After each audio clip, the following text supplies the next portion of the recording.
Ji welcome back after the break. और आपका और हमारा इंतज़ार ख़त्म हुआ क्योंकि इस वक्त जो वक्त है वो है जी हमारे सोशल मीडिया सेगमेंट का। आपने जो हमें तस्वीर भेजी हैं, जो पैगामात भेजे हैं, वो हम शामिल करेंगे राइजिंग पाकिस्तान में। तो बड़े जी तस्वीर की जानिब। बिल्कुल जनाब। सबसे पहले तस्वीर शामिल करेंगे। जो पहली तस्वीर हमें आई हैं वो आई हैं जी साहिवाल से और भेजी हैं हुमैरा नूर ने। लो जी, साहिवाल वालों की एंट्री हो गई और हुमैरा ने वाजी वाह बड़ा जनाब। आपने देखा रुशना कैमरे को बिल्कुल लो एंगल ले जाके, है ना, यही कैमरा जरा ऊपर हो जाता तो वो एक आम सा खेत लगता, लेकिन आप ये मुझे बताएं ये किस चीज के खेत है? ये तो मुझे नहीं पता भाई, बताएं कंट्रोल रूम किस चीज का खेत है? ये कंट्रोल रूम को भी नहीं पता जी। गन्ना गन्ने के खेत है। मैंने कहा हुमैरा से पूछ लेते हैं कि हमें बता देती हैं कि अच्छा, किस सवाल रुशना ने ऐसे किया था, आप मुझे बताएं कि किस चीज के खेत है, जैसे तुम्हें पता है। मैंने कहा इससे पहले मुझ पे गन्ने के आए खेत तो। है जी। और ये देखो कितना खूबसूरत मोर है, वाह वाह वाह, ब्यूटीफुल। उसकी आंख कितनी अच्छी, अरे वाह, दोस्त। ये मेरी दोस्त आ गई, मेरी बेस्ट फ्रेंड है ना। बिल्कुल। ओहो वेरी नाइस। पोस्ट चेक करें आप। पूरा आर्ट वर्क है ये, वेरी नाइस। भाई इनका नाम क्या है वो भी बताएं ना, है ना। बागड़ी है, छागड़ी है, क्या नाम है? हुमैरा आप हमें तौसीक साहब की इन दोस्त का नाम भी बताएं। बहुत सारी दोस्तें अब आपकी होगी। बहुत दोस्त है मेरे। अगली जो तस्वीर हैं वो जी मुल्तान से आई हैं अनीसुर रहमान भट्टी की। देखते हैं कि उन्होंने हमें क्या भेजा है। मुल्तान वालों की एंट्री हो चुकी है। अरे भाई ग्रेट। वाह, अनीसुर रहमान भट्टी, ये तो लगता है बहुत खूबसूरत पेंटिंग है, ये तस्वीर लग ही नहीं रही। वेरी नाइस, वेरी बहुत नाइस खूबसूरत। अनीस भाई, मजा आ गया। वाजिबा, ये भी बहुत खूबसूरत। गुलाब के फूलों की शान आप चेक करें जरा, ब्यूटीफुल अनीस भाई, मजा आ गया। बहुत अच्छी। उसके बाद जी हमारे पास जो तस्वीर हैं वो आई हैं चित्राल से और भेजी हैं मोहसिना ने। लो जी, मोहसिना की एंट्री हो चुकी है राइजिंग पाकिस्तान में। और चित्रा, अब बताओ, तुम बताओ ये क्या है? अब ये मुझे नहीं पता। तुमने कभी जिंदगी में लोकाट खाए? जी खाए। खाए तो वो क्या, वो तरबूज जितने होते हैं, ये लोकाट है। मैं समझ रही थी टमाटर है शायद। हाँ जाहिर है, अर्ली कभी तुम स्टेज किचन में गई हो तो तुम्हें पता हो टमाटर किस रंग के होते हैं। अर्ली स्टेज में टमाटर है। अर्ली स्टेज में टमाटर है। वेरी नाइस भाई। चित्राल वालों ने तो हमारी दावत कर दी है, जबरदस्त किस्म की। आहा हा हा। ये देखो जो अनार आ गए, अभी नहीं अनार है जी, ना, ये खुबानियाँ है। सोच लो। ये खुबानियाँ, मैं अच्छा, इस पे तो खुबानियाँ, डट ठीक। गई हूँ। चलो। आड़ू भी कह सकते हैं इनको, दूर पार से रिश्ते में आड़ू लगते हैं ये। बिल्कुल। अगली तस्वीर आई हैं जी पेशावर से और ये हमें भेजी हैं आरिफा फरमान ने।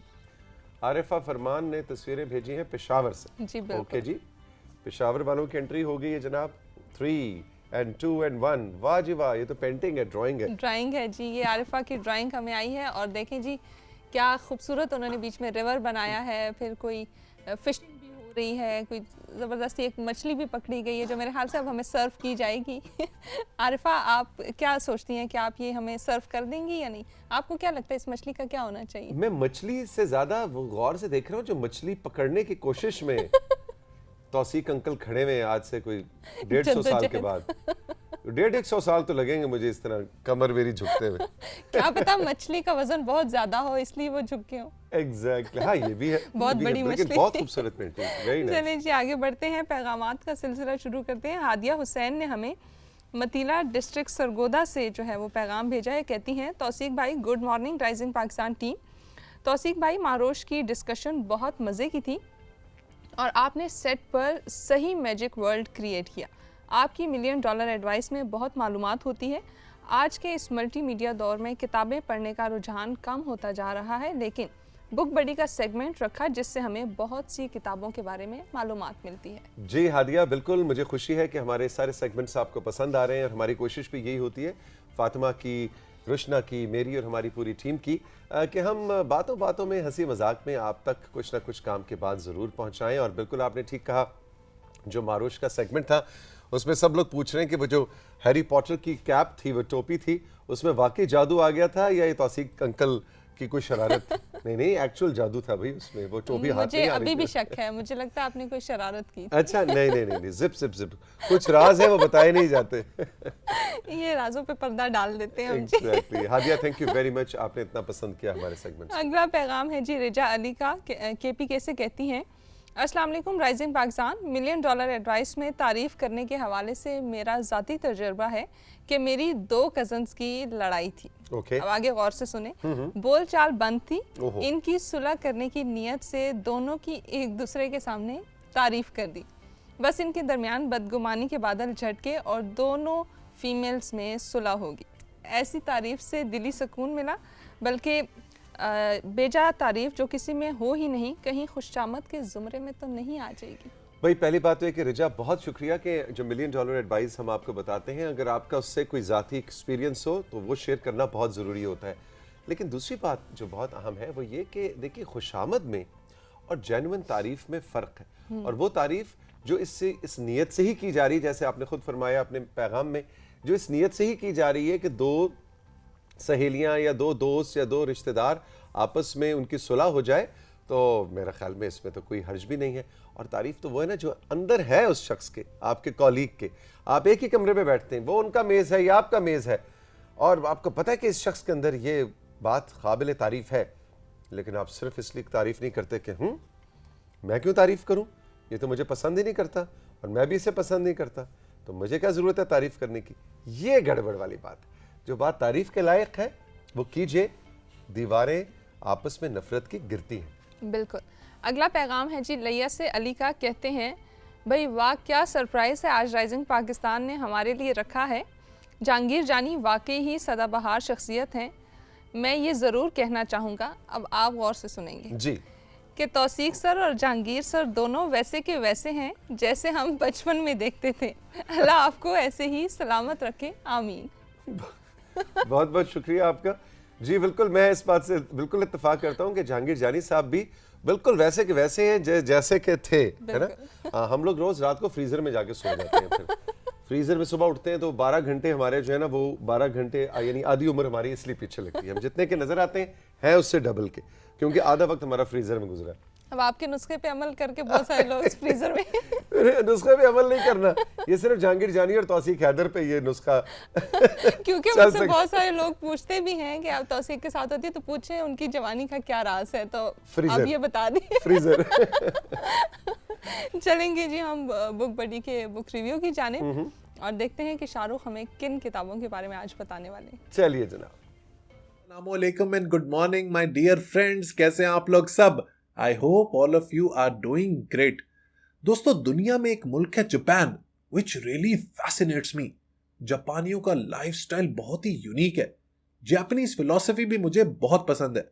अगर आपको याद हो, मैंने आज से कुछ महीने पहले जापानीज लाइफस्टाइल के बारे में किताब का रिव्यू किया था जिसका टाइटल था इकिगाई।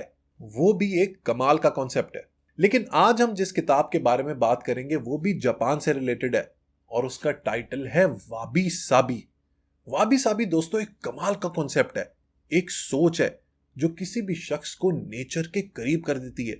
हमारे आसपास सब कुछ परफेक्ट नहीं है, सब कुछ कंप्लीट भी नहीं है, लेकिन वाबी साबी हमें इस इम्परफेक्शन को एक्सेप्ट करना सिखाती है।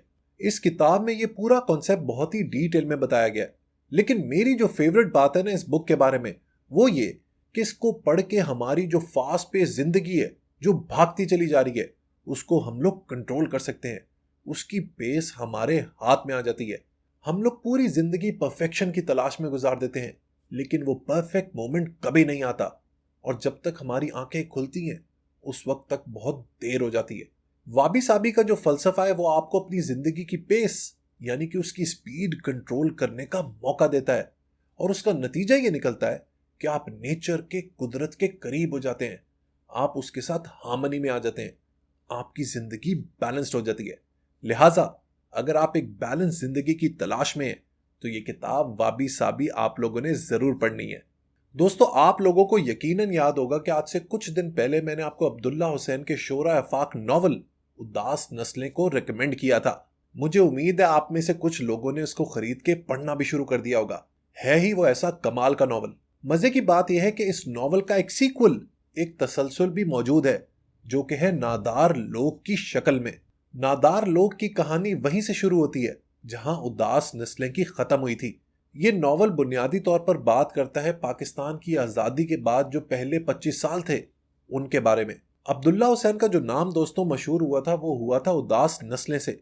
लेकिन अगर आप मेरी बात माने तो नादार लोग उससे कई गुना बेहतर नॉवल है। इसमें जो लफाजी है, इसके किरदारों पे जो ग्रिप है अब्दुल्ला साहब की, वो बहुत ही कमाल की है।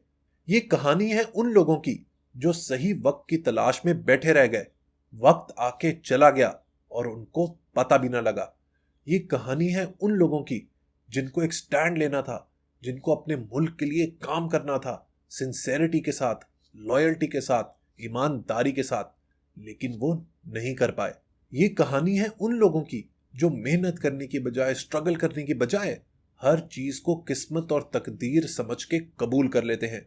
जब मैं ये नॉवल नादार लोग पढ़ रहा था तो मेरे जहन में 2 अशार आ रहे थे, जिसमें से पहला है कुछ यूं, वक्त जूं जूं रायगां होता गया, जिंदगी को काम याद आने लगे, और दूसरा है अल्लामा इकबाल का कमाल का शेर, खबर नहीं क्या है नाम इसका, खुदा फरेबी के खुद फरेबी, अमल से फारे हुआ मुसलमान, बना के तकदीर का बहाना।